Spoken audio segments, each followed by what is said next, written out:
Bonjour chers amis. La pensée du jour aujourd'hui va se trouver dans la deuxième lettre de Paul à Timothée. Et juste vous remettre en contexte, pourquoi est-ce que cette lettre a été écrite? En fait, c'est comme un testament de Paul envers son bien-aimé Timothée. Un peu comme une dernière lettre avant de mourir, parce qu'il sait, et on le lit à travers cette lettre-là, que son départ est proche. Mais il aime tendrement ce jeune Timothée et veut lui offrir un peu son cœur et des recommandations d'un mentor, d'une personne pour qui il compte beaucoup. Alors, dans ce contexte-là, j'aimerais qu'on puisse tourner dans 2 Timothée 1 et le verset 6 et 7 qui va aller comme suit. Il est écrit, c'est pourquoi je te le rappelle. Alors c'est Paul qui parle à Timothée. Je te rappelle, Timothée, ranime la flamme du don de Dieu que tu as reçu lorsque j'ai posé mes mains sur toi. En effet, ce n'est pas un esprit de timidité que Dieu nous a donné, mais un esprit de force, d'amour et de sagesse. Quel beau texte et quel beau cri du cœur de l'apôtre Paul envers son bien-aimé Timothée. Et il va le dire dès le départ, hein? Ranime le don. Hein? Ranime donc ce don-là que tu as reçu par l'imposition des mains. La flamme du don, cette passion-là. Et à quelque part, cette parole-là pourrait s'appliquer à chacun de nous. Et c'est de dire, oh, qu'est-ce que Dieu m'a accordé comme don pour le bien commun? Qu'est-ce que Dieu t'a accordé comme don pour que ça puisse être utile au corps de Christ, à l'Église, aux gens autour de toi, à tes voisins, tes amis? Et à quelque part, j'aimerais dire un peu comme l'apôtre Paul, ranime ce don-là. Ranime le don.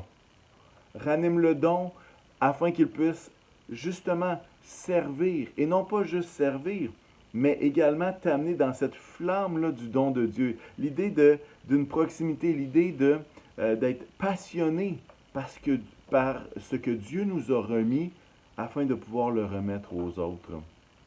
Et à quelque part, on a besoin d'audace, hein, d'audace pour mettre de l'avant nos dons. Et, et ici, quand on lit le passage, on se rend compte que l'audace, c'est pas juste une question, c'est pas une audace qui est fondée juste sur notre personnalité, ou sur nos grands efforts, ou sur une motivation d'un speech de motivation. En fait, ce qu'on voit, c'est que c'est une audace qui nous vient de l'esprit de force, de l'esprit d'amour, de l'esprit de sagesse. Hein, en fait, de quoi? Du Saint-Esprit qui est en nous. C'est une audace qui vient du Saint-Esprit.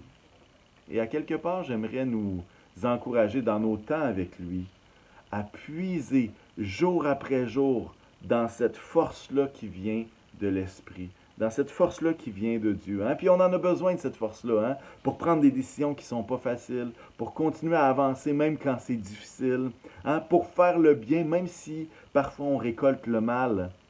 Hein? Cette force-là de rester attaché à Jésus.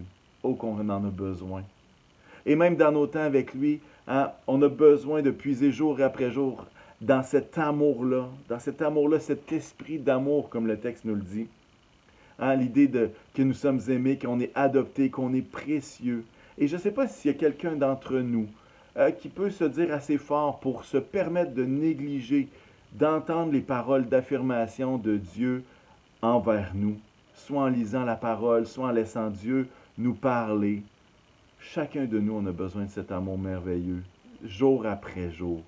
Et non seulement ça, dans nos temps avec lui, hein, on peut puiser jour après jour dans cette sagesse-là.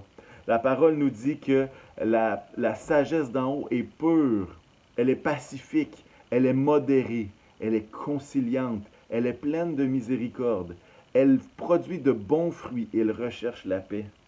Et combien on a besoin de cette sagesse-là qui vient de l'esprit dans le monde dans lequel nous vivons, qui nous pousse justement beaucoup plus à l'impureté, qui nous pousse non pas au pacifisme, mais à la violence, aux excès et non pas à la modération, à chercher le conflit plutôt qu'être conciliant, à être sans cœur plutôt qu'être miséricordieux, et à ne pas se soucier des fruits, alors que la paix qui vient d'en haut produit de bons fruits. Comment est-ce qu'on a besoin de puiser en lui cette sagesse-là?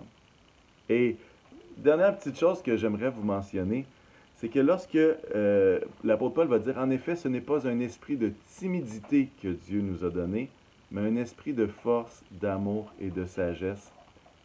Vous savez quoi? La force et la sagesse peuvent aller ensemble. C'est pas des opposés.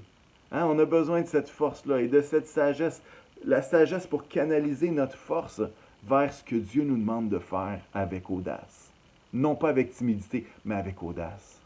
Et de la même façon, la force et l'amour peuvent aller de pair ensemble. C'est pas opposé du tout. Mais au contraire, lorsqu'on aime, il y a cette force-là, cette énergie avec laquelle on peut aimer encore mieux. Et la même chose, la sagesse et l'amour peuvent aller de pair ensemble, hein, ils se complètent. Alors l'apôtre Paul va nous encourager encore ce matin en disant, hey, c'est pas un esprit de timidité que je t'ai donné, mais un esprit de force, d'amour et de sagesse. Et avec cet esprit-là, je t'encourage à ranimer ce don, à ranimer le don qui nous a été donné, afin que tous puissent être bénis autour de nous. Alors, je veux vous encourager, je veux nous encourager, je veux m'encourager à agir avec audace à travers la force, la sagesse et l'amour que Dieu déverse dans nos cœurs jour après jour. Alors, soyez remplis du Saint-Esprit et bonne journée à tout le monde. Au revoir.